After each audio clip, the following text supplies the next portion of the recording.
utilized resources that I found vital in healing my own body from chronic inflammation. A few years back, I had arthritis and inflammation throughout my entire body.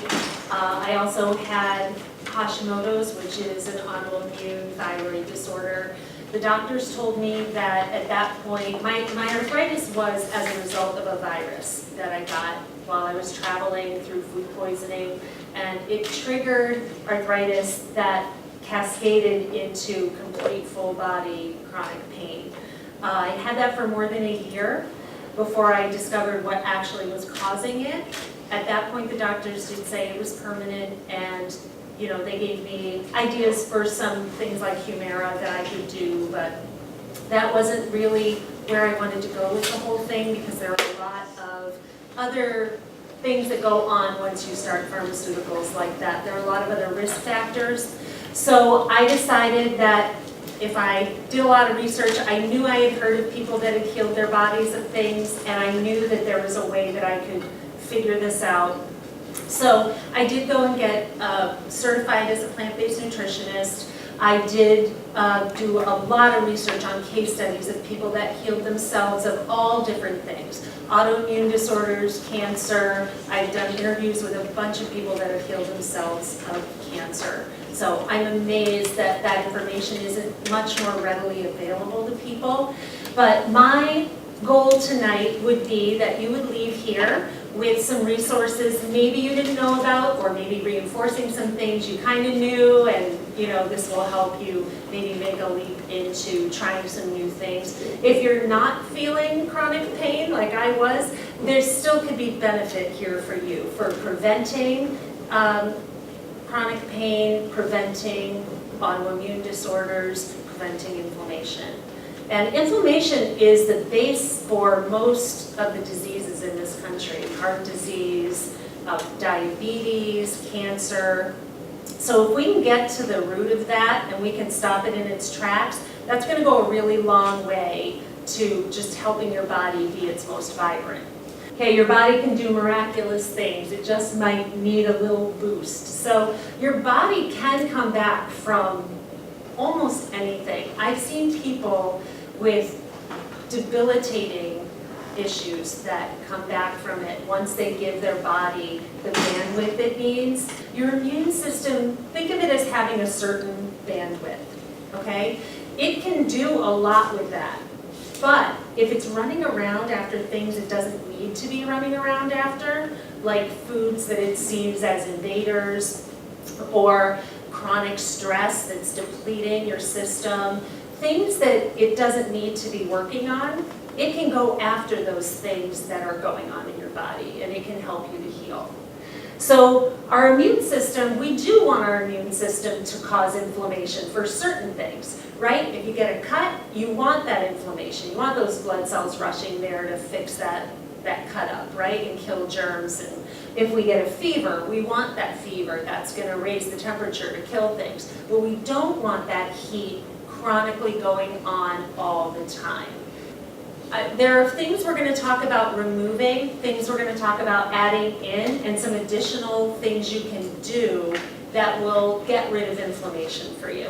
Okay, so these top 9 foods, these are inflammatory to most people to some degree. That doesn't mean that everybody is going to have a terrible reaction to these foods.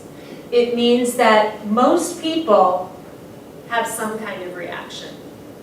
Okay, and if you're one of the people that has a reaction where it's causing inflammation, that's going to start off a process that could create cascading effects that we don't want.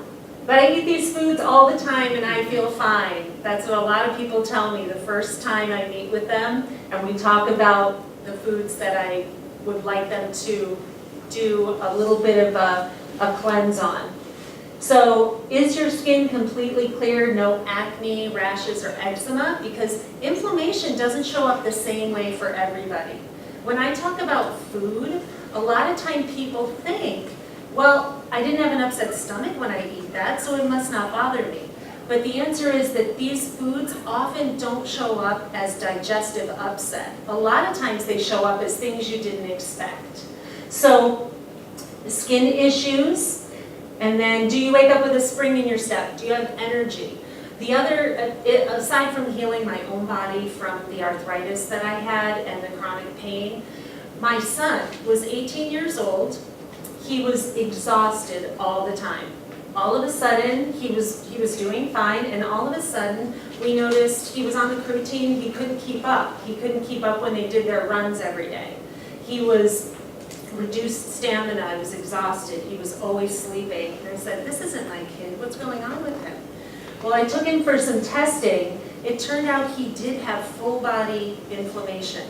You couldn't tell from looking at him on the outside. He was a thin 18-year-old man that looked like any other healthy 18-year-old man, except that he was exhausted.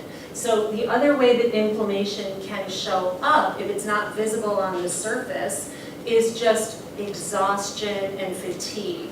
It's your body's running on overdrive.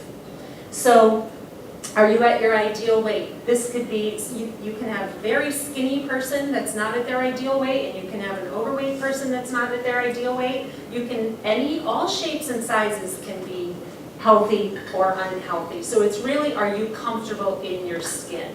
Okay, and if you're not at a weight that feels right for you, there may be some processes going on that are keeping you from being where you want to be. Do you have sinus congestion, postnasal drip, or allergies? And do you catch colds easily? Those are other ways that inflammation can show up, and I'll go a little more into the which foods cause which.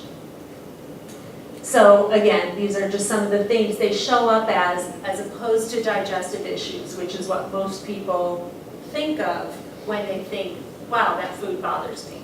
Okay, this is a picture of my husband a few years ago. He didn't start out looking like this. He had been gaining a little bit of weight and thought it was a little strange, and he started exercising. The weight did come off.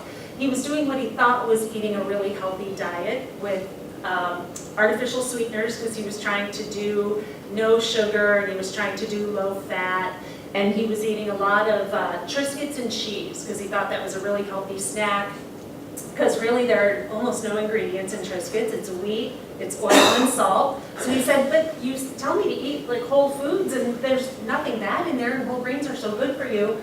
Well, he's not celiac, but it turned out he did go have some food testing done, and it turned out he did have a sensitivity to wheat and dairy, which was most of his diet, even though he was trying to be healthy about it. He also had chronic headaches, and at that point he had gone to the doctor. He'd gone to 2 or 3 different doctors. They could not figure out why he was having these headaches. They couldn't figure out how to get rid of them. They finally sent him for a CAT scan because they thought maybe he had something going on in his brain. It was a last resort. I started doing a bunch of research, and I said, you know what, I've noticed there are a lot of people that say dairy is a trigger for headaches for them. And could you just try for a week or 2 to get rid of the dairy and just see what happens? Well, he stopped dairy for 2 weeks. He lost about 15 pounds in those 2 weeks. Now, that's not fat. It was inflammation releasing from his body just calming down. The exercise started helping weight come off, but again, he was exercising before, and it didn't seem to be making any difference. This is what he looks like now. I mean, the difference between taking out those sensitivities, and again, it doesn't show up as an allergy, where you have like a severe digestive reaction to it or something else. These are sensitivities most people just aren't aware that they have. Prevention. So, the best time to fix something is before it happens, right? So if some of this information that we're about to go through can just prevent you from feeling exhausted or having some of these issues, inflammatory issues, that would be my goal. And if you're already feeling a little worn out, these things will help. So sugar. What's the big deal about sugar? It significantly reduces your neutrophil activity. Those are your little immune system first responders, right? You don't want those slowing down. You want them going after the bad stuff. Because like for me, when I had the virus, My immune system was not at its optimal level to be running out and grabbing that. It was distracted by other things. I was stressed out, I was exhausted. There was a lot going on in my life, and I was eating some of the foods that I happened to be sensitive to. So my immune system was not able to go after what it needed. So you don't want, sugar will slow down the neutrophil activity, and we don't want that. It also inhibits vitamin C absorption. This is very interesting. I just learned this in the last few months. There's a thing called competitive inhibition. When your immune cells are going out to kill something bad, like an invader, okay, bacteria or virus, they grab onto a vitamin C molecule. And the vitamin C molecule is almost like the key to the lock. It's what allows them to break into the cells of the bacteria and the virus, okay? Now, sugar molecules look very similar to a vitamin C molecule. To your immune cell, it thinks it's the same thing. So if you picture this room, and we have a few orange balloons, okay, and those are the vitamin C. And that's all your immune cells had to go find, they'd find them just fine. If you then flooded this room with white balloons, and it had to go find the vitamin C, the likelihood it's grabbing a sugar is decent, right? It's going to be grabbing whatever it sees that it believes is going to be the key to that lock. The problem is, when it grabs a sugar, and it goes and it tries to break into that cell of the bacteria or the virus, it's not going to be able to, the key doesn't fit, okay? So it's important, sugar in general, it's important to reduce added sugar, and I'll explain that in just a second, but at least if you're feeling depleted at all, or you feel a cold coming on, up your vitamin C and don't have sugar while you're trying to fight something off. So, in addition, added sugar is really what the problem is. If you want to eat apples and oranges and they're mixed with all the fiber and the vitamins and the minerals and all the stuff nature put them together with so that your body knows how to handle them, that's great. Added sugar is when something's added into food separate all by itself and it doesn't have all that good stuff attached to it. For men, it's 37 grams a day that you want to stay within, underneath, because after that, and for women it's 25. And the reason for that is after that you're starting to mess with cortisol levels and insulin resistance. You're creating other issues if you're having a lot of added sugar. I want to put that in perspective. If you go and get a Frappuccino at Starbucks, that's already in the 70s of sugars. So it's to keep in mind there are ways to enjoy some sweet things, but trying to reduce that really potent added sugar is just really important. It'll keep your immune system working the way it should, and it won't mess with your cortisol levels. Okay, so artificial sweeteners. These disrupt the balance of our gut flora. Our gut is where 70% of our immune system lives. So if we're doing anything that's altering that or messing with that, that's really going to be a detriment to the immune system. That's why it's super important. If you do have to be on antibiotics for something, that kills a lot of the bacteria, the good bacteria in your body. When the good bacteria, it kills both, it kills everything. It's not picky.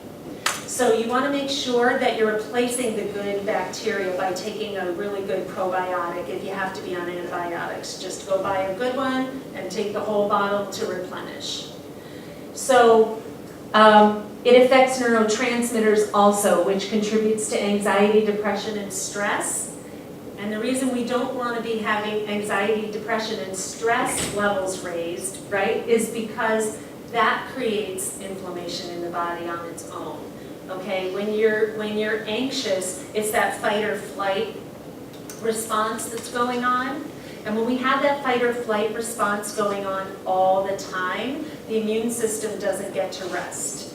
It's on high alert. Okay, so we We want to do whatever we can to protect the balance of our chemistry, and artificial sweeteners mess with the balance of our chemistry. So Transfats, I'm sure you may have heard of this. They're starting to remove them from foods now, which is wonderful. But they're chemically altered fats. They put extra hydrogen in there so they can't be broken down, so that they won't go bad. So this extends shelf life, which is great for crackers and cookies that sit out at room temperature for a whole week in the grocery store. If you think about it, you go to Stop and Shop and those cookies are sitting there they've got a week out date on them, and they're still going to be fine when you bring them home. When I was a kid, I remember my parents, we would buy the bread, we would put it on the counter, and at the end of the week, sometimes if you didn't finish it, it would have mold on it. I'm pretty sure that unless you bake your own bread, you probably haven't seen mold on bread in years. And that's because they put these trans fats to extend shelf life and other preservatives that extend shelf life. But if bacteria and bugs don't want to eat it, and it's not something your body is recognizing as food. And that's one of the things that increases inflammation too, when your body, yes? I thought some of the labeling is actually misleading right now, because it says no trans fats, but I thought it meant it's only less than 1.5 grams. Yeah, so what do you do? So my recommendation ultimately, in general, is going to be to eat whole foods or foods that are from a reputable source. So I wouldn't necessarily, but right, so they don't have to put it if it's less than 0.5, but it's still in there. Yeah, so I get the gluten-free dairy for the stuff that's in the freezer. You'll see there are breads now. If you buy natural bread, it's in the freezer. It's in the freezer because it can't sit on the shelf or it will get moldy and it'll go bad. So if you buy breads that are in the freezer section, there are like Ezekiel bread and some of those other breads that are, you can buy in the freezer part because they will go bad.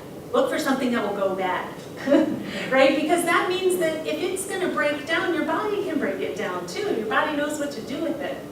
So, so it increases overall inflammation as well as risk of heart disease and diabetes. I remember I was in high school, they were just starting to develop trans fats as the fancy new thing. And my science teacher in high school said, they're coming out with this thing. If you see it in food, run, do not eat it. And he was my biology teacher, and he said that there's no way bodies will be able to handle this. I don't know why they're putting it in food, but I'm warning you guys now, if you see it, don't eat it. And I always remembered that. But it's funny, it always takes 20, 30 years before you see the result of something like that so that they can then pull it back. So that's about the time it took, right? It's just about 30 years since I was in high school that now they are figuring out this isn't good for us and they're pulling it back. Okay, wheat gluten is pro-inflammatory for many people. I was just going to read this because it's interesting. This was according to a paper presented at the United European Gastroenterology Conference in Vienna last year. Studies strongly indicate that non-celiac wheat sensitivity exists in a substantial proportion of the population. It is an innate immune reaction to wheat. Patients often present with extraintestinal symptoms, meaning it's not a digestive thing, it's something else, such as worsening of underlying inflammatory disease in clear association with wheat consumption. So, and there's a study here, and I'll put that on the back. There are other studies back there. I want to tell you guys about one website. If you ever want to look something up, look up studies, reviews of multiple studies. There's a website called PubMed, Public Medical, and it's a collection of all studies that have ever been done. They kind of get cataloged there. So you can look them up. Usually it'll start out with an abstract, which is a little paragraph that kind of explains. But then if you click under it, it'll pull up the entire thing and you can read how they did the study and the results and the conclusions and all of that. It's a great resource for yourself to do your own research. Contributes to leaky gut, which causes new inflammatory issues. So if we have inflammation in our gut, your intestines are not like a heavy-duty, hardy hose, okay? If they get inflamed, little spaces between the cells allows some of that digested food to leak out and it gets into the bloodstream. That does put the inflammation on high, because that's putting your immune system on high alert. Oh my goodness, look at what's floating around in our bloodstream. We need to go get that. So leaky gut is actually, we just want to take really, really good care of our gut. That's my number one thing I want everyone to come away with tonight, is just protect the bacteria that's in your digestive system and take really good care of your gut. And wheat is one of the things, even though people say whole grains are really good for you, wheat tends to be inflammatory for a lot of people. Okay, dairy. So you may know this already. I mean, a lot of adults have to take lactate and things like that in order to digest dairy. Most of the population lacks the enzyme to break it down. The reason for that is that we're not supposed to drink milk our whole lives. Milk is for babies to get to a certain level and then they start eating food. And cow's milk is for a baby cow to get to be, 1,000 pounds. So we don't want to be putting another animal's milk in our body that's not even chemically made for our body, but we don't even have the enzyme anymore. We lose it around the age of 11. Some people somehow still keep it. A few people in the population do have the enzyme to break it down through their entire lives, but most people don't. Because we weren't intended to have that enzyme for our whole lives. So the body just doesn't bother to make it anymore. And people don't always know, again, it's not always digestive. Sometimes it comes out as acne. Sometimes, a lot of times it comes out as sinus pressure and headaches. So soy, phytoestrogens in soy mimic estrogen in the body. So especially for men and children, it's not great. Causes hormonal imbalance. When chemistry is imbalanced, that's going to lead to inflammation. The thing is, people will say, but soy is a superfood. Soy, Japanese people eat soy and they're super healthy. Why can't I eat soy? Well, the soy that Japanese people eat, first of all, is fermented. They ferment it. They also eat it as a condiment, a little bit on the side. They don't eat a ton of it. You may think you're not eating a ton of it, but if we're having processed foods, it's in deli meat, it's in jelly, it's in breads. Mayonnaise is just soybean oil with some eggs in it. It's in protein bars. Soy protein is in a lot of things to add protein to them. So just be aware, you may be having more of it than you realize. If you think you're not actually having edamame or tofu, you may be consuming it in other places. So just read labels. If you're eating things in boxes, bags, and cans, read the labels and the ingredients and just check to see. Corn, high glycemic index, so it spikes sugar levels.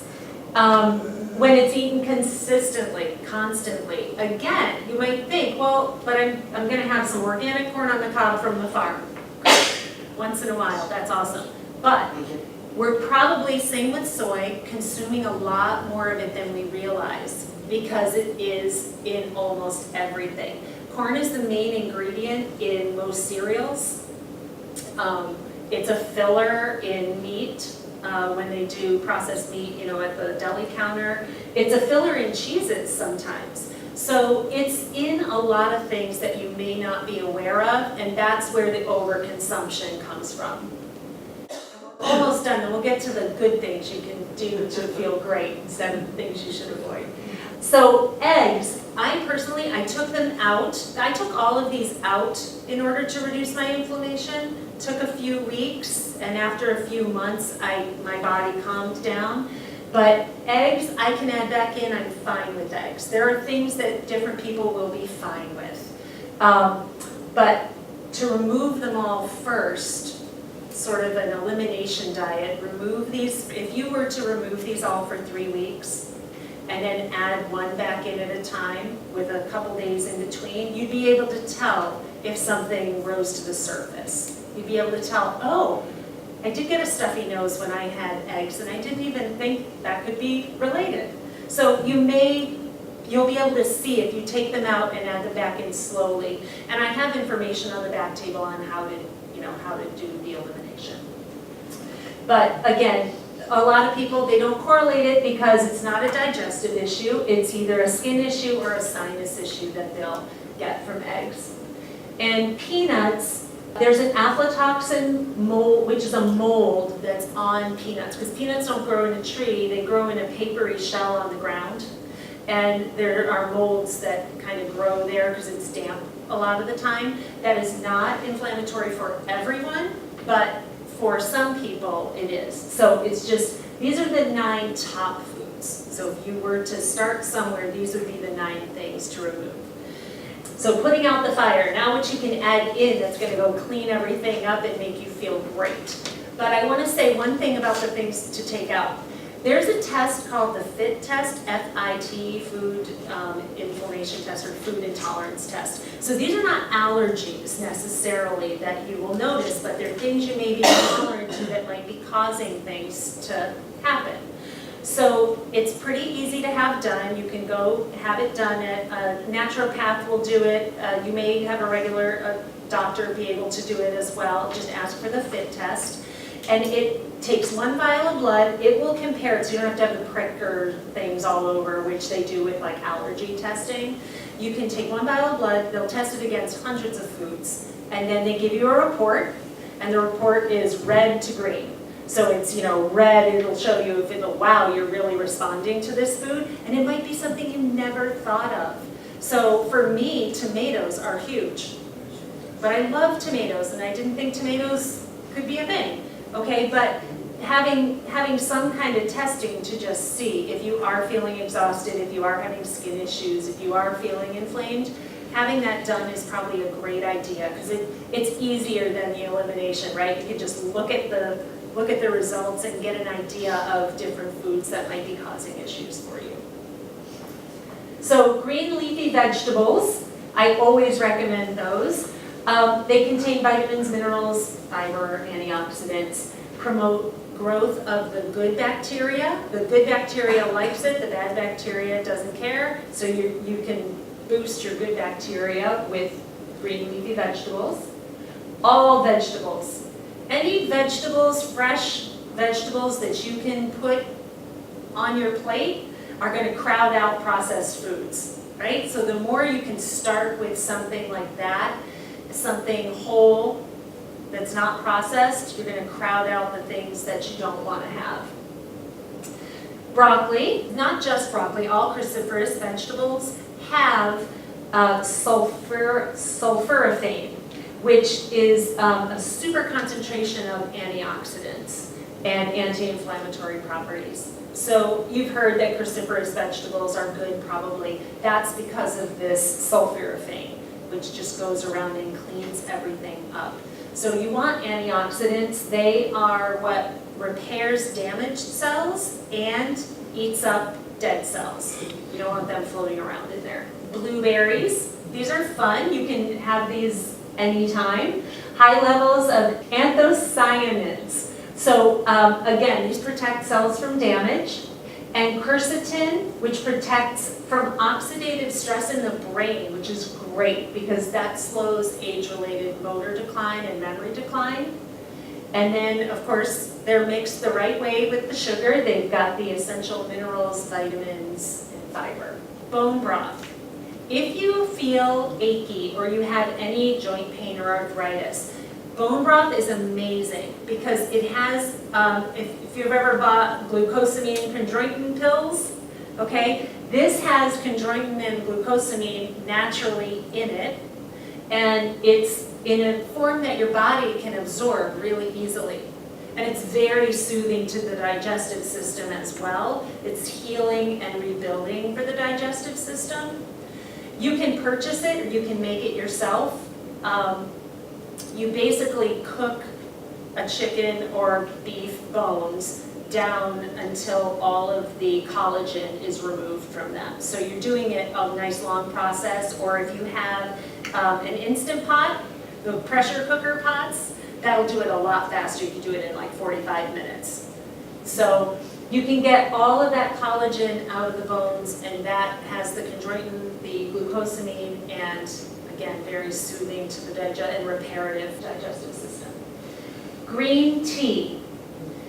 So it's very high polyphenol content. So again, I'm talking about antioxidants again, yes, because those are going around. My husband always laughs and says they're antioxidants because they're going and they're cleaning up all the stuff, right? They're cleaning up all the dead stuff that you don't want in there and repairing your cells. So weight management, there have been studies on green tea helping prevent cancer, heart disease, and Alzheimer's. And matcha, if you've heard of matcha before, it's the most potent form of green tea. They take the baby tea leaves while they're fresh, still full of life, not all dried out, and they dry them quickly and they powder them. So when you do it, instead of having a tea bag where you're getting a little bit of, the essence of the green tea, which is still amazing for you, so green tea in tea bags is great.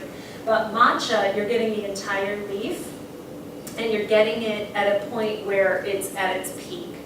So the thing about matcha though, you want to make sure with green tea, you don't use boiling water, you use hot water that's just below boiling. Because if you do boiling water, it'll burn the leaves, it'll take some of the potency out of it, but it'll also make it really bitter. I don't know if you've ever had green tea that's really bitter, but that's because it was with boiling Just water. ask you a question about, Yeah. what about if it's decaffeinated, does that mean that any difference with decaffeinated green tea?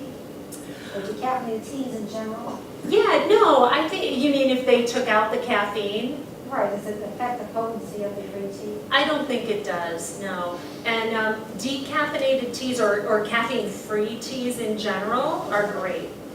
They're also a great way to have lots of flavors. I do that at night in the winter time, and I want some flavors, get some peach teas and raspberry teas or different flavored teas so you feel like you're having kind of a treat. Oatmeal. So again, this could go along, you could have oatmeal with blueberries, and that would be an amazing breakfast because you'd be having all the antioxidants. This lowers C-reactive proteins. They're an inflammatory marker. They're the thing that they test for when they're testing for inflammation. It lowers those. Keeps your blood sugar levels stable, so you're not craving sugary snacks as often. It just kind of keeps you even for a nice long time, which is great. It reduces fatigue. When you start to get tired, if you have like a sugary breakfast and you crash from it, this will make you feel better. Can I ask a question? Yeah. Oatmeal, I just recently read about the chemicals that they're using when they grow it, and it's getting into, and I can't glycol. Yes. So I guess I should preface everything by saying I also always recommend getting organic of whatever you can. And Trader Joe's is an amazing resource for that because it's not overpriced. In fact, some of the stuff at Trader Joe's that's organic is less than the regular stuff at Stop and Shop. So I come away with an entire cart for less than I spend at Stop and Shop, and it's got, yes. What about putting brown sugar on oatmeal? So I would watch the added sugar, right? So the rule of thumb with the added sugar would be under 37 grams per day for a man and keeping that at 8 grams per serving. So I wouldn't have 37 all in one thing. So if you want to look at the brown sugar and see, and it's an organic, like a raw sugar or something like that, coconut sugar is a good one. It has a lower glycemic index and it's still sweet.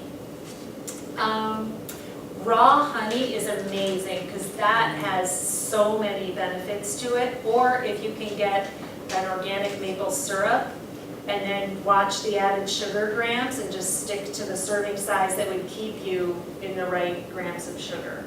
So 37 for a man, 25 for a woman per day, sticking with 8 grams per serving of something. Yeah. One of the things I like on my oatmeal is cinnamon. Cinnamon's amazing, and And cinnamon it's got a sweet one. regulates. Yeah, It's got a sweet taste to it depending on it does. Even if it doesn't have sugar in it, it does add that sweet flavor. Yes, I agree. And it stabilizes, pardon? Vietnamese, I think, is the one I use. Great. And it's a sweeter one than a lot of the ones. Yeah, and cinnamon is a blood sugar stabilizer, so that's gonna keep your, your levels even too.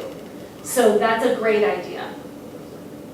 So green juice is the last one that I'm recommending right here. Now, there are lots of other things you could add in. I'm giving you a list of the things that I find to be really potent, that are easily accessible for people, okay? And things, blueberries and oatmeal you can have for breakfast. So this is a green juice, a restorative cleansing powerhouse. So there are two reasons that our cells malfunction in some way. And that's too much of something that they don't need, like way too much sugar or way too much of something that we have a sensitivity to, okay, or way too much stress, or too little of something that they actually do need, okay? So if you're doing green juice, this is something that is going to give it everything they need, your cells, lots of what they need and nothing that they don't need. Okay, it's going to speed like vitamins, minerals, antioxidants, enzymes, everything into your bloodstream. So I recommend doing a green juice, especially if you're healing from something. It's great for prevention, but especially if you're trying to heal from something. First thing in the morning on an empty stomach. And the reason is it doesn't have the fiber attached to it. Fiber is amazing and fiber is important. But for this, when it's a restorative juice like this, we want it to go right into the bloodstream first thing and just go and do its job. Okay? So a green juice is usually not what you would think of as a juice. It's not a smoothie, and again, smoothies are great. Smoothies are a great way to start the day as long as they don't have way too much sugar in them. But this is celery, cucumber, ginger, garlic. It's got things in it that are going to be, and I have the recipe on the back table too, but it's the things that are going to go right in there and clean things up and reduce inflammation, and you're putting it right into your bloodstream. So, yes? What volume does your recipe make? This recipe makes, the one that I have back there makes a glass, makes a big glass. A big glass, like 16 ounces, yeah. So here are some additional things you can do that are going to reduce inflammation. Get enough sleep. Our immune cells use sleep time as their restorative time. So you want your body to go clean up all the stuff, all the damaged cells and all the cells that have died off and things like that. You need that time for your body to do its job. So if you don't give the immune system that time, there's going to be some stuff left. So studies have been done that show that less than 7 hours and more than 8 hours, actually both show up with C-reactive protein markers. You have more markers. So once you're sleeping too much, the body goes into a different mode, and you're almost crossing over onto like a third sleep cycle. You know how most people wake up in the middle of the night at some point? That's because you have one nice little sleep cycle. You kind of wake up for a second, and then you have a second nice little sleep cycle, and your body wants 2 of them. 3, getting into a partial third is going to wake you up in the middle of something. You're not going to be at your optimal level when you come up out of that. So trying to stay right around 8 is great. Activity. Why? It moves lymph. When I was in the middle of the worst of my chronic pain, my hips hurt. I couldn't get in and out of the car, go up the stairs, close my hands. I couldn't zip a zipper. I couldn't button my button. I couldn't do things people just take for granted every day. And so the idea of moving at that point was, what do you mean I'm supposed to move more? Like, that's just going to wear me out. That's not going to help. But it does, I promise. And I was surprised how when I forced myself to take a walk or do some extra stretching, that I felt better a few hours later. So and this doesn't mean you're going to aerobics class necessarily. It just means activity and movement. So we have two fluids in our body. We have our blood, which you all know what your blood is, and we have lymph, and that is the detoxifying fluid that goes through the lymph nodes. Our heart pumps our blood, but our lymph system has no pump. Nothing pumps it. It's stagnant unless you move. So the only way to do it is to be moving your body somehow. And that can just be lots of stretches. It can be dancing your heart out to your favorite song in the morning if you want to get your lymph flowing that way, taking a walk, whatever it is, moving the body is the way that the lymph will move. Okay, so it's really important. And it lowers your stress response and cortisol levels, which is great. Drink water. Again, this helps your blood and your lymph. We don't want to be dehydrated because then those fluids get thicker and they're not flowing the way that they should, and they're not detoxifying the way that they should. And your body is a filter. You want to keep flushing out toxins, so drink plenty of water. When people think about drinking 8 glasses of water a day, they get overwhelmed, like that's so much water. But it's not really, because it's 8 8-ounce glasses. When I fill up a glass that I think of as a normal glass of water, that's 2.5 glasses of water. That's, it's definitely 2, and it's usually about 2.5. So if you have one of those in the morning and one of those in the evening, you're already halfway done with your water. You don't need to be drinking all day long everywhere you go. Okay, so keep in mind, all glasses aren't created equal, and an 8-ounce glass is what we're talking about when we're saying 8 to 10 glasses a day. Massage and lymph drainage. Now again, these are things that I use to heal my body. I researched all the different ways that the body heals and what is it that just gets garbage out so that the body and the immune system can take over and fix itself. Massage. Massage does move lymph. It also pulls toxins out of the muscles as the muscles are being massaged. So it's keeping things moving, it's releasing stagnant energy, okay? So, and it doesn't have to be a deep tissue massage. Any massage that's moving the muscle and releasing that stagnant energy. Again, it's helping with lymph flow too. You can have a specific lymph massage where it's a lymph drainage, where they're really just doing long strokes, and you can do that yourself. Once you see how they do it, and you could probably look up a YouTube video on it. Sweating. Your skin is the largest organ, and it is a detoxification organ. So I want you to think about all the different ways things can leave your body, and I want you to take advantage of all of them whenever you're trying to heal from something or when you're trying to stay your most healthy. So one of the ways that things can leave the body is sweat. So saunas and steam rooms are great. The really important thing to do is once you've gone into a sauna or a steam room and you have then sweat on your skin that's full of the toxins that just left your body, go shower with soap quick, right? Because just like putting lotion on, that's going to get absorbed into your skin. Those toxins are just going to go right back in the 15, 20 minutes. They're going to get reabsorbed. So sweat it out and then go wash it off. And that's a great way it increases blood flow, it gets your heart moving, even though you're not actually moving, it increases blood flow, so it's awesome. Rebounder, I have one of these, they're very fun. You can get one at Walmart probably, you can definitely get one on Amazon. It's a little 3-foot trampoline, and you can just jog on it, bounce on it, do it for 2 minutes. It will move your lymph, and it will make you feel awesome. So again, blood flow and lymph flow, those are great ways to detox. Deep breathing, that's another way things can leave the body through the breath. So this is deep, like down to your belly button breathing, right? Not the shallow breathing that most of us do because we're stressed out and we're, it's nice deep breaths. And it's full exchange of oxygen and carbon dioxide that you want, and it lowers the stress response.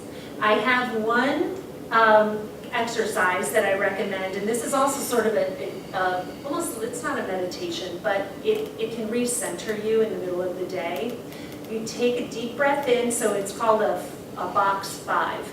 So it's 5, breathe in for 5, hold it for 5, breathe out for 5, and then wait 5, and then breathe in 5, so it's like a box. In for 5, hold it for 5, breathe out for 5, wait before you take the next breath in. And you do that a few times, and that will just recenter you. It'll lower the stress response. And if you're taking really nice deep breaths, like picture it going down into your belly button, you're going to be expelling some toxins that way too. So it's just one more way. De-stress throughout the day. If you're at work or if you're at home or you're a caretaker, whatever it is, take time to go take a short walk outside, snuggle a pet, listen to some music that you enjoy. Do something throughout the day to just bring yourself back to a centered place. So continuous stress raises cortisol levels. We don't want that. We want to break it up throughout the day. We want to recenter ourselves. I recommend a journal. It can be anything. It can be a fancy book. It could be a composition book. It could be a 10-cent clearance sale Walmart spiral now that school started and they're trying to get rid of it. Whatever it is. It's something that you just write in where you're tracking what you're doing. It'll help you be more mindful of what you're eating, how much you're drinking. So you can use a blank journal to just jot, as you eat throughout the day, how many tick marks for how many glasses of water you had. It's a great way to help yourself just be mindful of your choices. And gratitude. Positive emotions affect your physical body. So when we are feeling positive, when we're feeling grateful, and it can be anything from, when I was in the middle of my pain, getting in and out of the car was an ordeal. And now, I take that for granted. But that was a huge gift I would have paid anything for at that point. There are plenty of things, whatever's going on in your life, that you can be grateful for, that you can write, that you can see, that you can walk to your car after this is over, that you had the ability to get here today. There are things to be thankful for no matter what's going on. So find a few and concentrate on those and jot those in your journal too. And it just allows you to see that there are good things in life and stay positive. So find a supportive community. Find people that resonate with you, whether that's, taking a class, something that, you've been wanting to try out. There are knitting clubs and book clubs and things here at the library. Just find some other people that have common interests so you feel supported and that you feel like you have friends you can depend on. It's just really important for feeling your best so you can go out into the world feeling the best you can. So that's everything. Thank you so much for coming.